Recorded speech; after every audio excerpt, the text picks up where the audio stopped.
Alright, welcome back to Shaving with Fuzzy. Take 3. We're going to try to get through this time. I don't know how it's going to work. But anyway, we're going to give it a whirl. So we'd already started lathering, so we're going to continue to do that, but I'm not going to start completely over just because I had a technical problem. But anyway, so this is a Monday afternoon, but we're acting like it's Sunday afternoon because, you know, on Sundays, every first Sunday of the month at Toast, we do our favorite lather catcher shave. And I'm going to use this beautiful 1902 head on a beautiful Jara hand turn brush.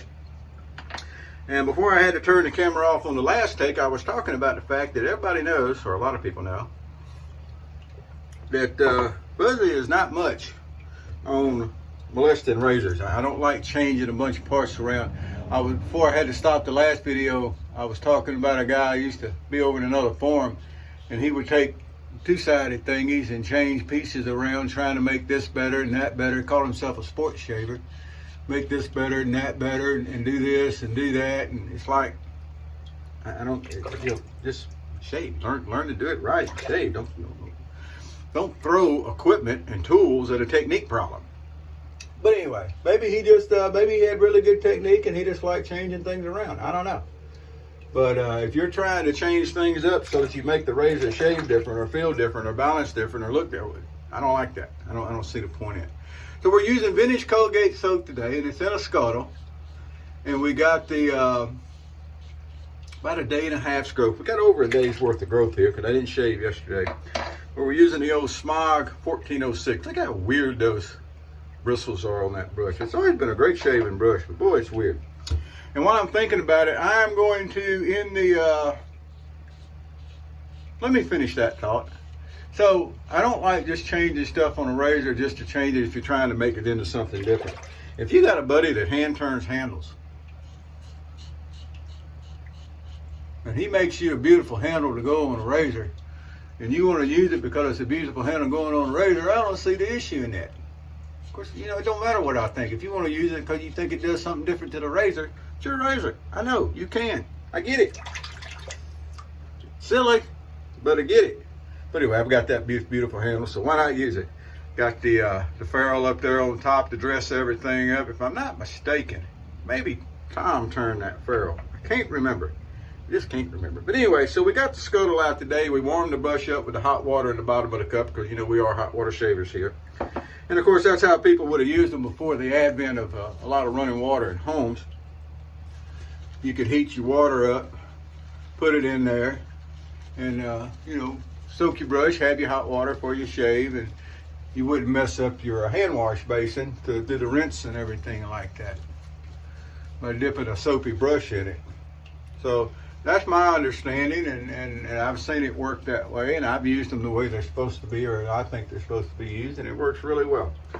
So, but anyway, while I'm thinking about it, I'm going to put a link in the description of this video to a video over on the Toast 3. We now have a Toast 3 YouTube channel, some of us. I spoke of it. And Dave in Kentucky, good old Dave, put his lather catcher shave on there. Now, don't pay too much attention to the razor he used. It is a beautiful razor. However, it's not a lather catcher. We're hashing that out at Toast 3. He's had that razor since, what, August? And I never have noticed that it was, you know, I'm just behind. I never have noticed, but it's like a 1914, what we call the little lather catcher. And we don't really allow those in the actual lather catcher because they're really not.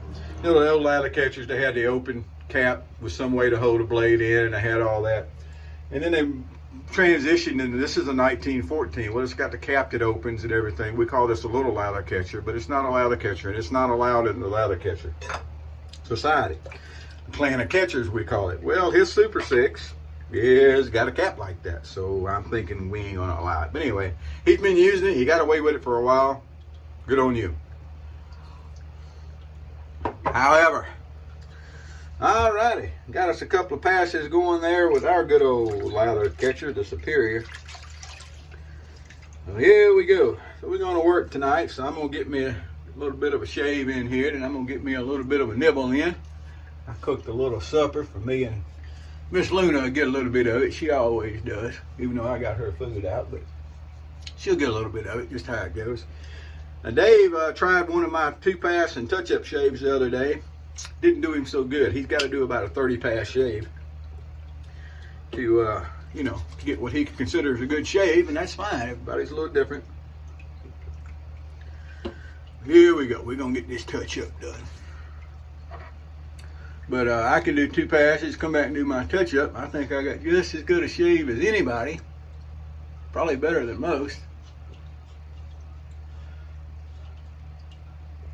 And it lasts just fine. I can go through and do all that extra work, and I may get a little bit closer and get a little bit more off, but it's only going to last a couple hours, and I'll be right back to sandpaper. He says he can do the extra work, and he keeps it smooth for, what, 10 hours, 12 hours? Great. That's what works. What works. All right, well, y'all have a good afternoon, wherever you are, wherever you are, whatever you're doing. Sorry, I got to run. Can't hang around. Happy shaves to you.